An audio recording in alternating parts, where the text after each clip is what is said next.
نحمدہ و نصلی علی رسول النبی الکریم الصلاۃ والسلام علیکہ یا سیدی یا رسول اللہ وسلم علیکہ وعلی آلکہ و صحابکہ یا سیدی یا حبیب اللہ۔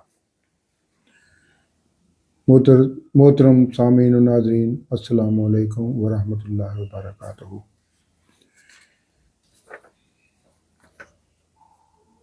آج کی نشست انتہائی معلوماتی ہے۔ آج آپ کائناتی سائنس کے کن ناقابل تردید حقائق سے توحید الہی کو قرآن نے ثابت کیا ہے یہ بھی جان سکیں گے۔ اللہ کے ہاں ایک دن ہمارے کتنے سالوں کا ہے یہ بھی اس میں پتہ چلے گا۔ آج انسانی تخلیق سے توحید کو کیسے ثابت کیا گیا ہے یہ بھی اس نشست کا حصہ ہے۔ قیامت کا اثبات کیسے ثابت کیا گیا ہے، یہ ساری اور بھی بہت ساری معلومات ہیں توحید کے بارے میں۔ یہ معرفت الہی کے خزانے میں سے یہ جس کا آج ہم مطالعہ کر رہے ہیں۔ اس سورت کا نام سورہ السجدہ ہے۔ تو آج ہم اس نشست میں اس سورت کا خلاصہ جانیں گے اور آیت نمبر 1 سے 15 تک تفسیر النور بھی بیان کی جائے گی۔ ابتدا میں تلاوت کلام پاک۔ اعوذ باللہ من الشیطان الرجیم، بسم اللہ الرحمن الرحیم۔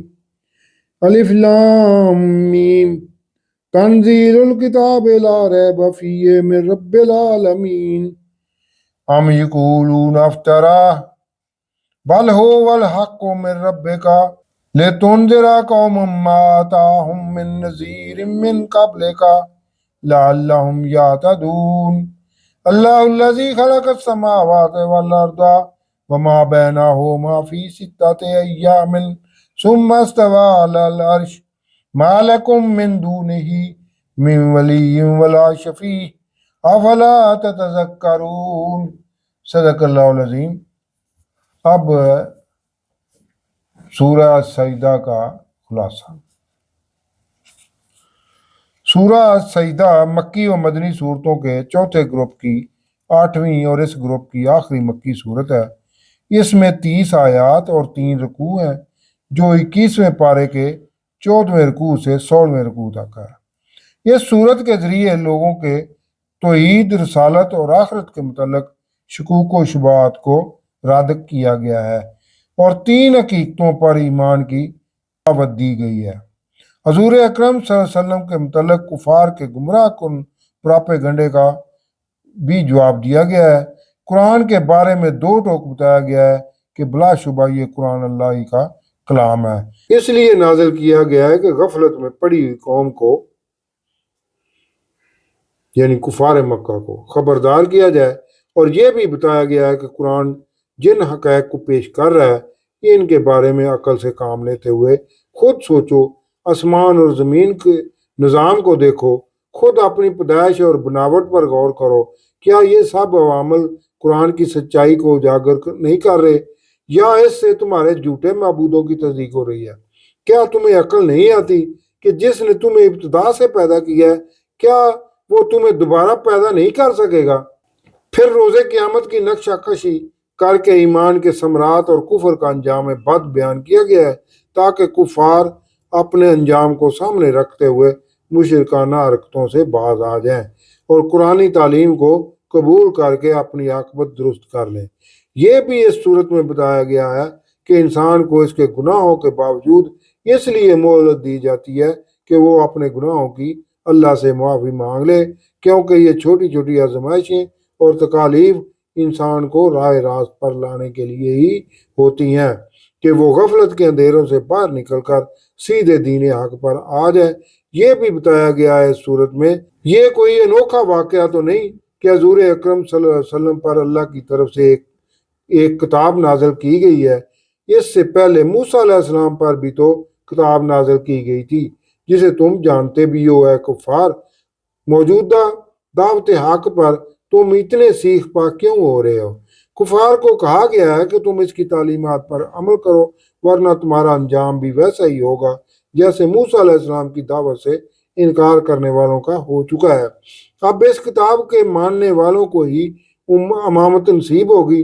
پھر کفار مکہ کو تجارتی سفروں کے دوران ان کی دیکھی ہوئی عذاب شدہ بستیوں کی یاد دہانی کرائی گئی ہے کہ ان کو دیکھ کر بھی تم کوئی عبرت نہیں پکڑتے۔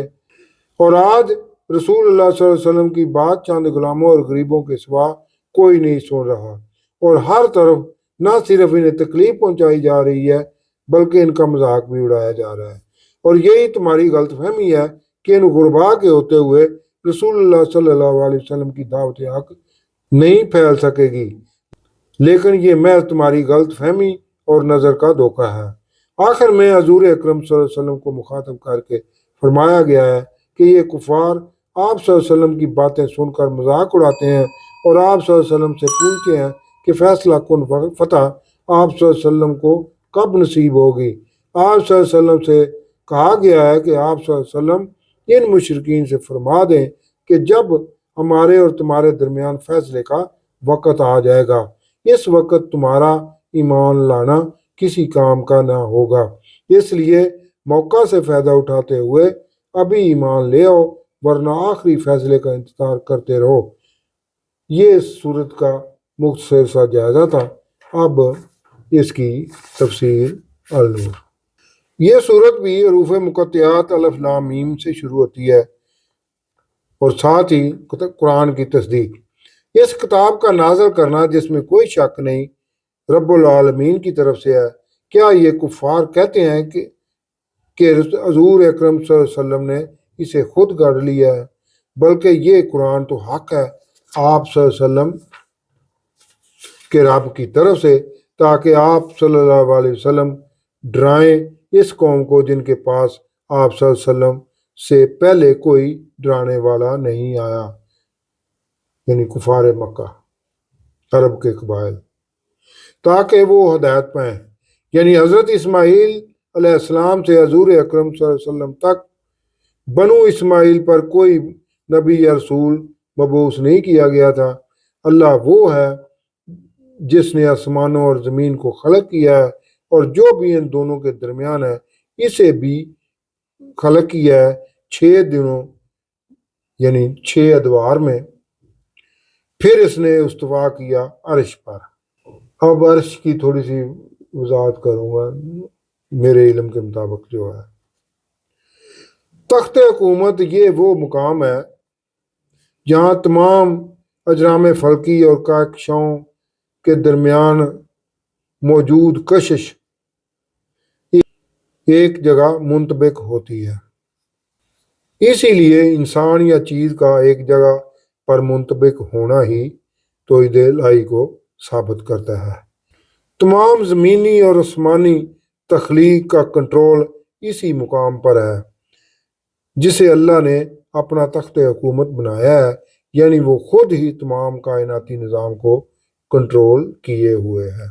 تمہارے لیے اس کے سوا کوئی مددگار نہیں ہے اور نہ ہی کوئی سفارش کرنے والا، تو کیا تم غور نہیں کرتے؟ وہی تدبیر کرتا ہے تمام امور کی آسمان سے زمین تک، پھر وہ رجوع کرتا ہے اس کی طرف ایک دن میں جس کی مقدار 1000 سال ہے، اس سے جو دن تم گنتے ہو۔ یعنی اللہ تمام امور کی منصوبہ بندی دنیاوی 1000 سال کے لیے کرتا ہے کہ کن امور کو اگلے 1000 سال کے لیے کیسے نپٹانا ہے۔ پھر انہی فیصلوں پر عمل درآمد کے لیے اللہ آسمان سے فرشتے نازل کرتا رہتا ہے جو اپنی اپنی رپورٹس اللہ کو پیش کرتے رہتے ہیں۔ وہ جاننے والا ہے ہر پوشیدہ اور ظاہر کا، بہت زبردست نہایت رحم کرنے والا ہے، جس نے ہر شے اچھی بنائی ہے، اور اس نے ابتدا کی انسان حضرت آدم علیہ السلام کی تخلیق کی مٹی کے گارے سے، اور اب بنیادی طور پر زمین سے حاصل شدہ غذا سے ہی مادہ تولید بنتا ہے، وہ بھی مٹی کی خوراک ہی ہے۔ پھر اس کی نسل بنائی مٹی کے جوہر سے، ایک بے قدر پانی کے خلاصے سے، پھر اس کے اعضاء کو ٹھیک کیا اور اس میں اپنی روح پھونکی اور اس نے تمہارے کان، آنکھیں اور دل بنائے اور تم بہت ہی کم شکر کرتے ہو۔ یعنی انسان کی زندگی کا آغاز رحم مادر میں حمل سے ہوتا ہے، پھر اس حیوانی جسم میں روح پھونک کر انسان کی شکل میں اس کے جسمانی اعضاء بنائے جاتے ہیں۔ یعنی اسے آنکھیں، کان اور دل اور عقل و شعور عطا کیے جاتے ہیں، اور یہ کفار کہتے ہیں کہ ہم زمین میں گل سڑ کر گم ہو جائیں گے تو کیا پھر ہمیں زندہ کیا جائے گا؟ دراصل یہ کفار تو اپنے رب کی قیامت کے دن ملاقات کے ہی منکر ہیں، اسی لیے بہانے بنا رہے ہیں کہ زمین میں مٹی کے ساتھ مٹی ہو جانے کے بعد انسان کا دوبارہ زندہ ہونا عقلی طور پر ممکن نہیں ہے۔ آپ صلی اللہ علیہ وسلم فرما دیں کہ تمہیں موت دے گا موت کا فرشتہ جو تم پر مقرر کر دیا گیا ہے، پھر تم اپنے رب کی طرف لوٹا دیے جاؤ گے، اور اگر تم وہ دیکھ سکو کہ جب مجرم اپنے رب کے سامنے اپنے سر جھکائے ہوئے ہوں گے اور کہیں گے اے ہمارے رب، اب ہم نے دیکھ بھی لیا ہے اور سن بھی لیا ہے، تو ایک بار ہمیں لوٹا دے دنیا میں، اب ہم نیک عمل کریں گے، بے شک ہمیں یقین آ گیا ہے، اور اگر ہم چاہتے تو ہر ایک کو اس کی ہدایت دے دیتے، لیکن میری یہ بات ثابت ہو چکی ہے کہ میں ضرور بھر دوں گا جہنم کو جنوں اور انسانوں سے، پھر انہیں کہا جائے گا پس اب چکھو مزہ آگ کا، کیونکہ تم نے آج کی ملاقات کو بلا دیا تھا اور تم ہمیشہ کا عذاب چکھو، بدلہ اپنی کرتوتوں کا جو تم کرتے تھے۔ ہماری آیات پر تو وہی ایمان لاتے ہیں جنہیں جب یہ آیات یاد دلائی جاتی ہیں وہ گر پڑتے ہیں سجدے میں اور پاکی بیان کرتے ہیں حمد کے ساتھ، اور وہ تکبر نہیں کرتے۔ یہ آیت سجدہ کا ترجمہ ہے۔ صدق اللہ العظیم۔